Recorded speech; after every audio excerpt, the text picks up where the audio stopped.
Hello friends, मी शिल्पाच कुकरीमध्ये तुम्हा सर्वांचे खूप खूप स्वागत आहे.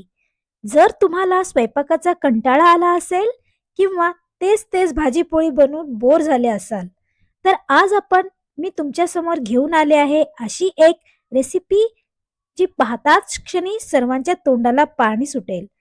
तर आज तुम्हाला कळलेच असेल की आज आपण इथे कोणती रेसिपी घेऊन आले आहोत. तर आज आपण बनवणार आहोत ताज्या वाटाण्यातील आलू मटर पुलाव. हा पुलाव झटपट होणारा तसंच 20 मिनिटात बनवून तयार होणारा ही आजची आपली रेसिपी आहे. तर चला लगेच रेसिपीला सुरुवात करूया. गॅसवर आपण कुकर ठेवूया. त्यानंतर आपण याच्यामध्ये 2 चमचे तेल टाकायचं आहे. याच्यानंतर आपण याच्यामध्ये 1 चमचा साजूक तूप टाकूयात. साजूक तुपामुळे आपली जो पुलाव आहे तो खूप छान टेस्ट येतो. इथे तेल आपले छान प्रकारे गरम झाले आहे. त्यानंतर आपण याच्यामध्ये 1 टीस्पून जिरा टाकूया. जिरा छान तडतडल्यानंतर त्याच्यामध्ये आपण तेजपत्ता, चक्रीफूल, मोठी इलायची, दालचिनीचा तुकडा, 2 इलायची, 2 लवंग आणि 2 मिरी याच्यामध्ये आपण टाकूया. आता आपण याच्यामध्ये एक कांदा कट करून टाकायचा आहे. इथे मी उभा कट केलेला आहे. हा कांदा अशा प्रकारे कट करायचा आहे. आपल्याला पुलावमध्ये अशा प्रकारचा कांदा खूप छान लागतो खायला. नंतर लगेच याच्यामध्ये अद्रक, लसूण आणि कोथिंबीरची पेस्ट घालायची आहे, 1 मोठा चमचा. आणि हे छान परतून घ्यायचं आहे. कांदा आपल्याला इथे गोल्डन होईपर्यंत परतून घ्यायचा आहे. तर आपला कांदा आणि अद्रक, लसूण इथे छान भाजलेला आहे. आता आपण याच्यामध्ये टोमॅटो टाकूयात, कट केलेला. टोमॅटो थोडा मोठा मोठाच कट करायचा आहे आपल्याला. त्यानंतर फ्रेश ताजे मटार, एक कट केलेला आलू पण इथे आपण मोठाच कट करायचा आहे. पुलावमध्ये आलू जास्त बारीक केला तर तो दिसत नाही, त्यामुळे अशा प्रकारे मोठा कट करायचा. हे सर्व मिक्स करूया आणि 2 मिनिटे याला आपण परतून घ्यायचं आहे. आता आपण याच्यामध्ये 1 टीस्पून हळदी पावडर टाकायचा, 1 टेबलस्पून लाल मिर्च पावडर,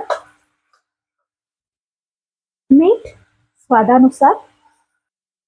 हे कांदा लसूण मसाला आहे 1 टेबलस्पून.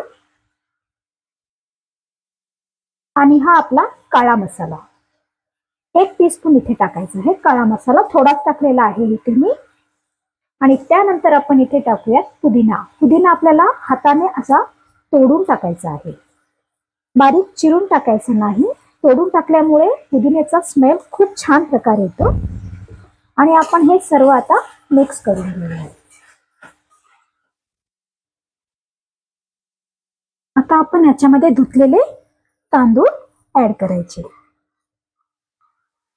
तांदूळ टाकल्यानंतर 3 ते 4 मिनिट याला तेलामध्ये असंच परतून घ्यायचा. त्यानंतर आपण याच्यामध्ये गरम पाणी टाकायचं. आपण 1 वाटी इथे तांदूळ घेतलेला आहे, तर इथे मी 1.5 वाटी पाणी याच्यामध्ये टाकणार आहे. तर हा छान प्रकारे मिक्स झालेला आहे. आता आपण याच्यामध्ये गरम पाणी टाकूयात. आपण इथे 1 कप तांदूळ घेतले होते बासमती चावल, तर त्याच्यामध्ये आता आपण 1.5 कप पाणी टाकूयात. हे गरम पाणी आहे. आता हे सर्व आपण मिक्स करून घ्यायचे आणि 1 उकळी आल्यानंतर आपण याला शिट्टी लावूयात. झाकण लावून याची आपण 2 शिट्ट्या करून घ्यायची. तुम्ही पाहू शकता इथे किती आपला हा पुलाव खूप छान दिसत आहे. आणि हे जे मटर आहेत ते ताजे आहेत. म्हणजे आता थंडीच्या दिवसामध्ये बाजारामध्ये मटर खूप छान प्रकारे येतात आणि त्याचा जो पुलाव आपण करतो तो एवढा जबरदस्त होतो. त्याची एक अलगच टेस्ट आपल्याला, त्या मटरची टेस्ट या पुलावमध्ये खूप छान जबरदस्त लागते. तर इथे आपल्या पुलावला उकळी येत आहे थोडी थोडी. तर आता आपण इथे झाकण लावूया आणि याची आपल्याला 2 शिट्ट्या करायच्या आहे.